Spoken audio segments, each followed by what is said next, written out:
وایي یو وخت یو کارغه د یوې درختې پر یو شاخ باندې ناست و او د همدغې درختې لاندې یو ډېر نیک او هوښیار سړی هم ناست و. کارغه ژړله او د کارغه اوښکې د دغه نیک سړي پر لمن باندې توی شولې. دغه نیک سړي له کارغه څخه پوښتنه وکړله ولې ژاړې؟ کارغه ورته وویل زه ډېر خوابدی یم ځکه چې زه د نړۍ تر ټولو بدرنګه او بد آوازه مرغه یم. دا نیک سړي ورته وویله زه به الله تعالی ته دعا وکړم چې ستا ته هم ښایسته رنګ درکړي او هم ښه آواز، خو ته یو کار وکړه مخکې له دې چې زه الله تعالی ته دعا وکړم ته ولاړ شه او د نړۍ تر ټولو د ښایسته رنګ او ښایسته آواز درلودونکي مرغانو څخه پوښتنه وکړه چې آیا هغوی له خپله ژونده خوشحاله دي؟ آیا هغوی خو به خوابدي نه وي؟ نو کارغه لومړی ولاړی او له طاووس څخه یې پوښتنه وکړله ما ته داسې معلومیږي چې ته د نړۍ تر ټولو خوشحاله مرغه یې ځکه چې ته ډېر ښایسته یې. طاووس ورته وویله ولیا زه ډېر خوابدی یم ځکه چې زه ښایست لرمه خو د همدغه ښایست په وجه باندې خلک ما په باغ وش کې بندي کوي، ما خلک په قفس کې اچوي او بل ښه آواز هم نه لرم.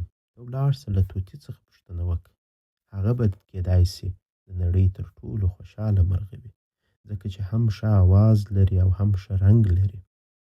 نو کارغه راغلی او له طوطي څخه یې پوښتنه وکړله طوطي کیدای شي د نړۍ تر ټولو خوشحاله مرغه واوسي ځکه چې ته هم ښه آواز لري او هم ښه رنګ لري.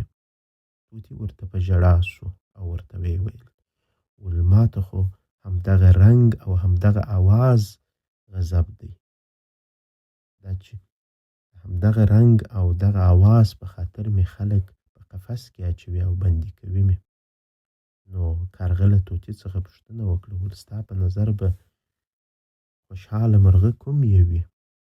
طوطي ورته وویله خوشحاله مرغه خو ما ته معلومیږي ځکه چې نه دې رنګ ښه دی او نه دې آواز، خلک تا نه بندي کوي او تا ته آزاد ګرځې. نو کارغه ډېر خوشحاله شو او بېرته راغلی و دغه نیک او هوښیار سړي ته یې وویل زه پر همدغه حال باندې ډېر خوشحاله یم او د الله تعالی شکر ادا کوم.